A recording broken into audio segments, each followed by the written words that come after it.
To the northeast, the battlefield has settled into a gruesome stalemate, with the Russian command throwing thousands of soldiers to prevent the Ukrainians from taking back more ground. Wave after wave has turned the battlefield into a death zone, with Russians walking over their own corpses to advance 1 meter. After Ukraine pushed enemy forces back from their attempted breakthrough toward Dobropilya, the Russians have shifted from offensive maneuvering to a fixation on simply holding the northern line at any cost, pushing bodies into the fields, as long as they maintain the idea of a potential encirclement.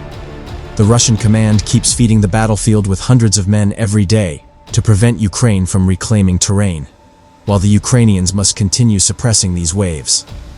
Otherwise, Russian forces could overflow the defenses, re-establish their salient, and again threaten to close the ring around Pokrovsk from the north. This is why the fighting has become almost static, yet unbelievably lethal.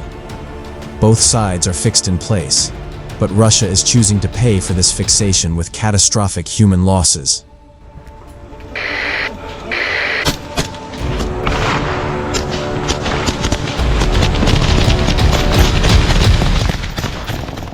Ukrainian drone footage from the ruins of Volodymyrivka illustrates the battles that now define the sector.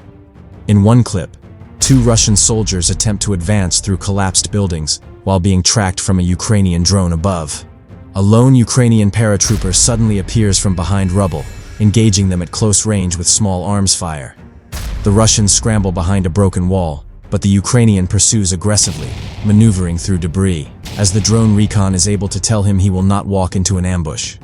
Within seconds of the attack, he eliminates the first Russian, while moments later, the assault group's commander also falls.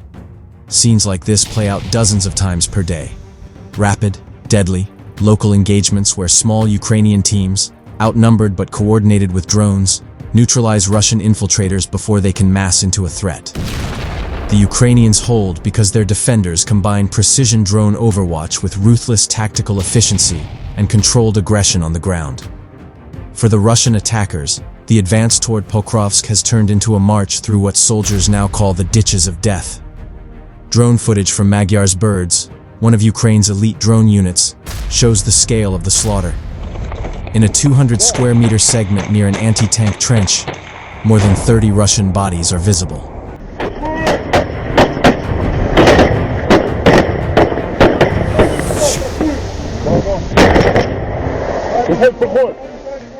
More Russian soldiers are seen approaching the kill zone and are hit by an FPV.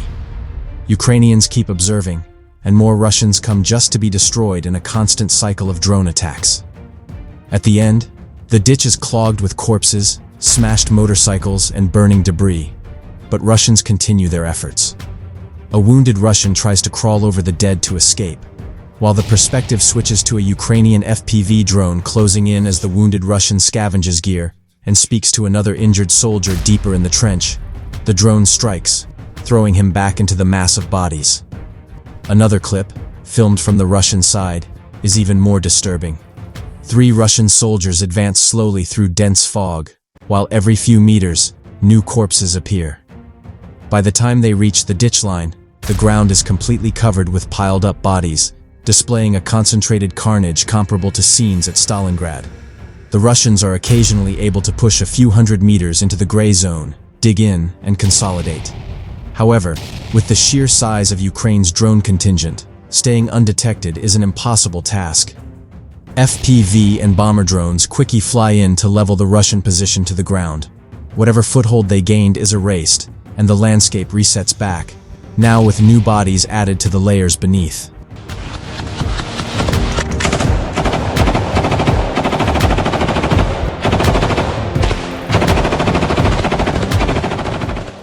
Every day, the Russian command sends more troops, and they die without altering the front line. Their only reward is a fleeting appearance on a map, a presumed gain to brag to the high command that collapses as soon as Ukrainian drones resume full visibility. Overall, the only Russian strategy here is volume, by keeping the human conveyor belt moving forward. As long as the flow continues, Ukraine must commit scarce manpower to stop it, preventing Ukrainian brigades from redirecting their efforts to more offensive actions.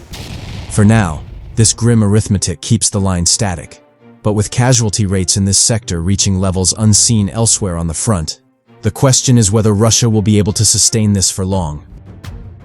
Geolocated footage shows how other Ukrainian special forces are passing through a forest with buggies to quickly approach the town, before dismounting and continuing their assault on foot. After reaching the outskirts of Kupansk, they start to silently conduct a sweep from building to building, carefully maneuvering under the guidance of drones. These videos prove how difficult it is for the Russians to defend, as the skillful Ukrainian special operators can move close with cars and buggies through the forested areas west of Kupansk and infiltrate from behind without the Russians noticing them. This means that Russians can quickly find themselves surrounded by Ukrainian soldiers, and knowing that reinforcements are not coming, they are prone to surrender when facing an overwhelming opponent.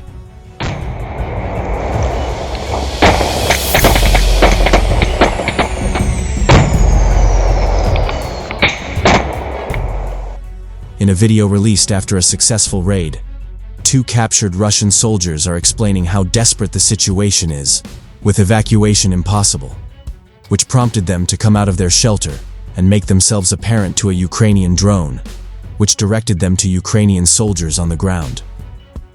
Overall, the Ukrainian clearing operations inside Kupansk show that the Russian announcement about capturing the town was premature and even counterproductive. Now, the remaining Russians are under constant Ukrainian pressure from all sides and are denied any other chance of survival besides surrendering. Ukrainian assault units continue targeting remaining infiltrators, as the Ukrainian General Staff reports that approximately 60 enemy soldiers are still present in Kupansk, indicating that without further reinforcements, Russia's presence in the town is running out of time.